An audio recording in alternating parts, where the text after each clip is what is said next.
II was probably, in an ironic sort of way, the best thing that ever happened to minorities, because that's when they began to emerge as real Americans. I fought for my country. I served with pride. Somebody made the remark that Mexican Americans aren't braver, they just have more of a chance to be braver. In other words, we're drafted out of proportion.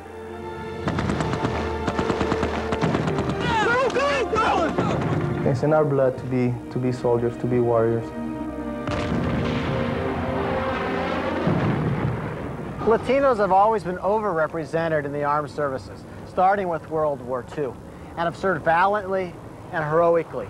In fact, it's of enormous pride to the community that Latinos have won twice as many Congressional Medals of Honor than any other ethnic group. My name is Armando E. Gonzalez, and I was a private first class in the Army in World War II. I didn't go in as a Latino. I didn't even know that there was such a word. I went in because I wanted to be an American soldier and fight and help at the time, especially when the war broke out. On the 11th day of May, 1943, we invaded the island of Attu. I was an ammunition carrier at the time, a runner, when the sniper was hiding in our lines. And he saw me come down and he shot me. You know, I didn't see him. And pretty soon I feel the blood bouncing here and in the back. When I was wounded, I didn't think about that I would buck for a discharge because I wanted to serve. I recuperated. They put me in the 44th Division. I ended up going on the line after D-Day in Nancy, France, on the 16th day of September of 1944. This is my life. This is what I did, and this is what I'm proud of.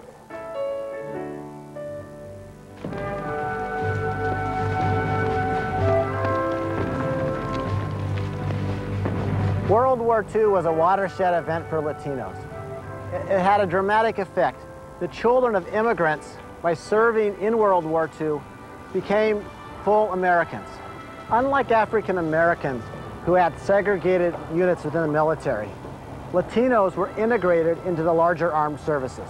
And it gave them a transformative experience, a chance to work with people of other ethnic backgrounds and to really feel like they were complete Americans. They went from being a Mexican or a Latino to being an American veteran. My name is Bill Lansford. I served in World War II as a Marine sergeant and in Korea as an Army officer. World War II was, in my view, the emergence of the Latino into general society. It was the breakout from the ghetto in states like Texas, for example, where they would still put up signs, no dogs and Mexicans allowed. It broke that. Anybody that's next to you with a rifle is supporting you, and you're not going to turn around and say, hey, Mexican, what are you doing here? You're very happy to have him there. That discrimination ends right there. Your life is in his hands, and his life is in your hands. A lot of the Latinos that came back were not in a mood to be pushed back into second-class positions.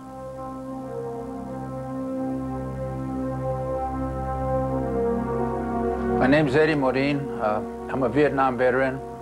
I'm also the son of a World War II veteran. My dad's name was Raul Morin, and he distinguished himself by writing a book about the Congressional Medal of Honor recipients of World War II in Korea. My dad, he saw firsthand discrimination. It was very intense during his era. But what really offended him was that he knew so many brave soldiers, and yet they would never receive any credit.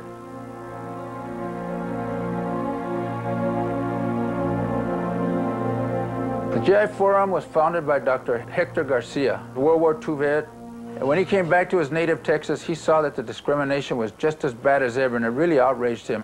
There was one notable case where a Mexican hero came home to be buried in his hometown. He died in the war, and the cemetery refused him burial. And Dr. Garcia used this as a cause celebre to rally his people, and they got the boy buried in Arlington National Cemetery.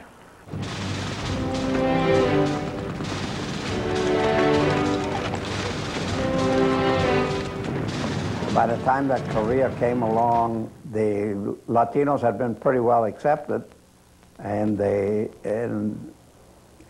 didn't notice any discrimination.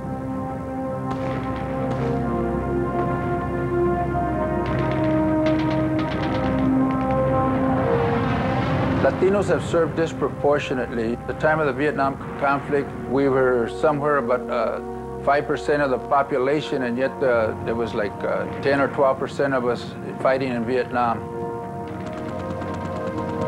The guy who dodged the draft and was a Mexican-American, he'd be the exception, not the rule.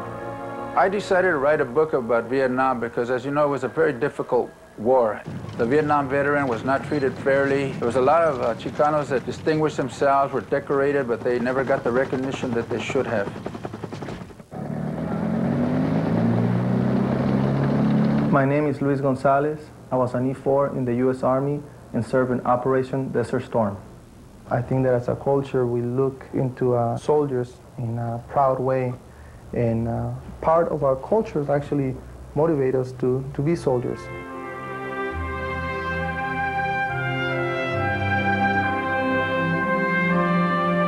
When he entered the service, I felt so good, and when I got out, of course, I cried.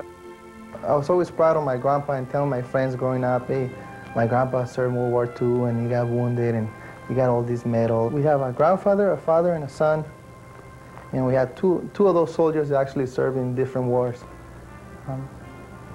So I think that's very unique. I received the card that said, I'm finally over here in Saudi Arabia. We're getting ready to kick butt. And I thought that was cute, you know, because I would have said kick ass, but he had kick butt because he had a little more class than his grandfather. Respect, you know. It's overwhelming, the highlight of his return, for him to come home and get the scissors and cut that yellow ribbon.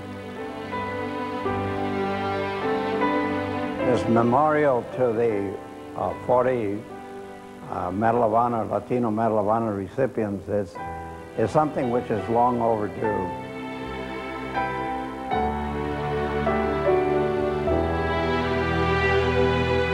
We found the story of Obregón, that he had taken the bullets saving a white Anglo-Saxon Protestant kid, and that they had been best friends in the Marines. And we said, here's a perfect example. We have two men. We can depict one putting his body in front of the other guy and saving him, and it says more than just that the kid was courageous. It says brotherhood.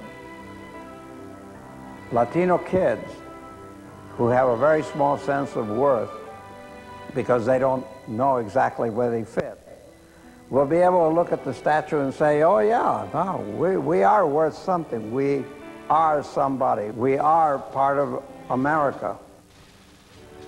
By sharing our participation in the war, we have a better feeling of belonging. The whole point is that we're equal. We're as good as anybody else. And if Mexicans rise to the occasion, that's also because there's a lot of tradition there. I want other Latinos to be proud of where you come from, but also be proud of where you are and where you're going.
Corporate funding for American Family was provided by Johnson